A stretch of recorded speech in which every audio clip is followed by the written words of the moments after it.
Hello again folks, myself Matt here with my trusted friend the camcorder.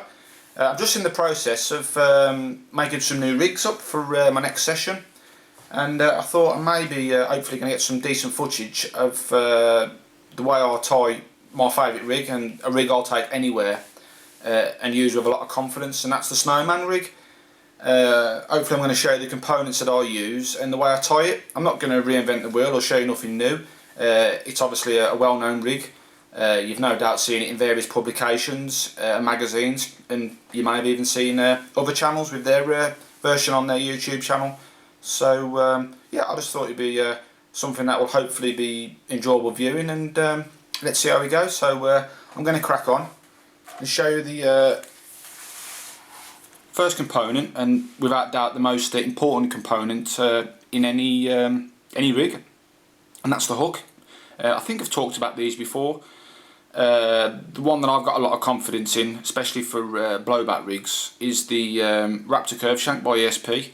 This is in a size 6. I do use them in two sizes. At the moment I'm still using a 16mm bottom bait, so I do use, like to use a size 6 hook. But as we get into the deeper depths of winter, and obviously the water temperature gets colder, etc., I'll be scaling down possibly to a 14mm bait, and if I do so, I shall be using the same pattern hook, but I'll be using it in a smaller size, size 8. So that's the hook choice. ESP Raptor Curve Shanks, quality strong hook, never let me down. Incidentally, on hooks, whether you've been told this before, you've heard it already in a magazine, it's something that I've been doing a hell of a lot now, certainly over the last 5 or 6 years, and that's when purchasing a packet of hooks, don't take for granted that every hook in the packet is fishable. And when I mean fishable, is it sharp or is it sticky sharp? Now you get some hooks that, as I call them, sharp, but I like them sticky sharp. So just a little test that I do, and it takes what, 30 seconds to a minute, and I without doubt think it's going to put you more fish on the bank, and that's the old nail test. So imagine the old nail on your hand as the carp's mouth.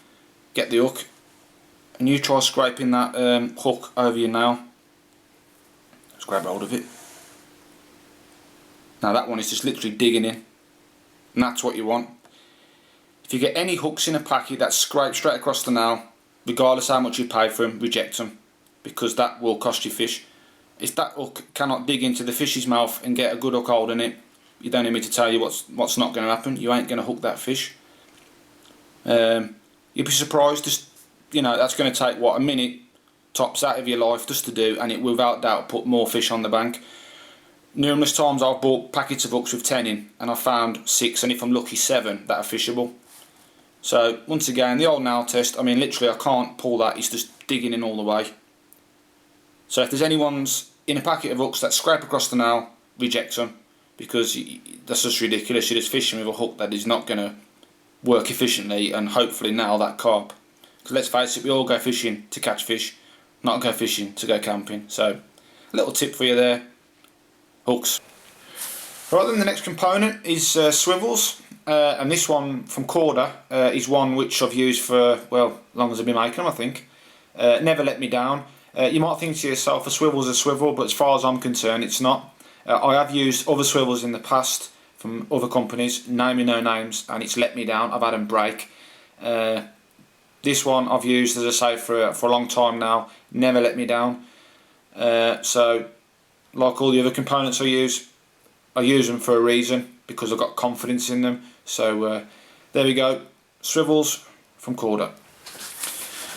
Moving on, shrink tubing for the kickers. A little kicker is required over the eye on my Snowman rigs. It just makes the hook spin round. Obviously something you probably all know about, but this one's like a darkish colour, perfect to suit the conditions and the lake bed that I'm fishing. By ESP again, it's reasonably priced, and it's never let me down. Rig rings for the blowback on the shank. I'll talk a bit more about that a bit later on. These are Drennan ones, mini in size, as you can see there. Not badly priced. I've seen some of these, I think they all come out the same factory, to be honest, I swear to God they do. Ridiculously priced. These are reasonably priced. As I say, this is a mini one. It's perfect for the Snowman rig, and I'm confident in it. So yeah, little Drennan rig rings, brilliant they are. And moving on to the braid. Now this is from Suffolk's. This is a low diameter braid. Not the best colour, to be honest, to suit the conditions that I'll fish over, so I'll simply just fleck that up with a marker pen and give it a good steam. I had no problems whatsoever. And this one's actually a coated monofilament. Don't like fishing stiff coated monofilaments over chod, so I'll strip it all back, and that way I've got a nice upper hook link which follows all the contours of the lake bed. So sheepskin, and that's my braid. Right then folks, as I previously said, moving on to the tying stages, and in true Blue Peter fashion I've already got one made up.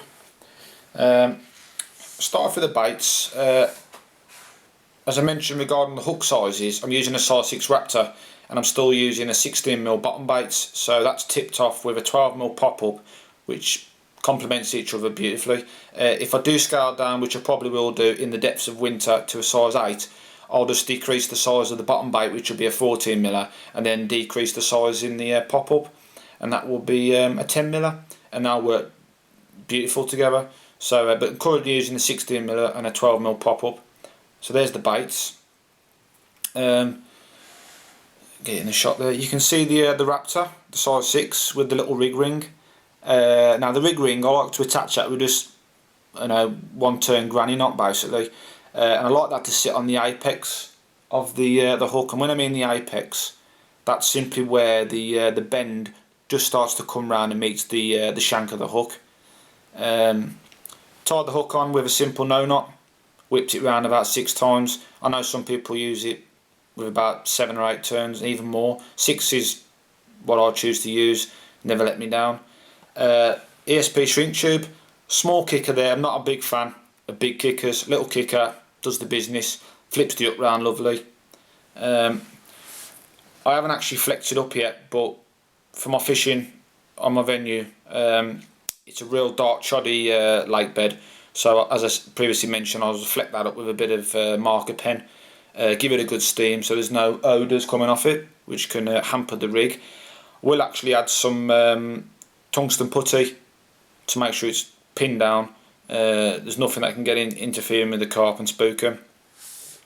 And my swivel, if you can see that there, simply tied on, and I tied that on with a blood knot, and I'll just blob the edge with a lighter.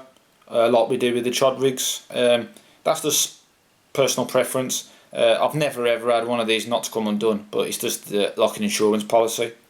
And there we are. It's as simple as that really.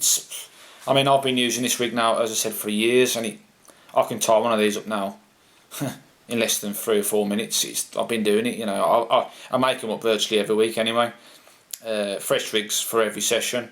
So yeah. Nothing new.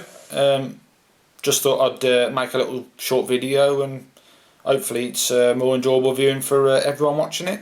So I'll be putting this rig once again into practice this week, and hopefully I'll reap some rewards on it. So thanks for watching this. Hope you've enjoyed it, and no doubt I'll be uploading again shortly. So catch you later guys.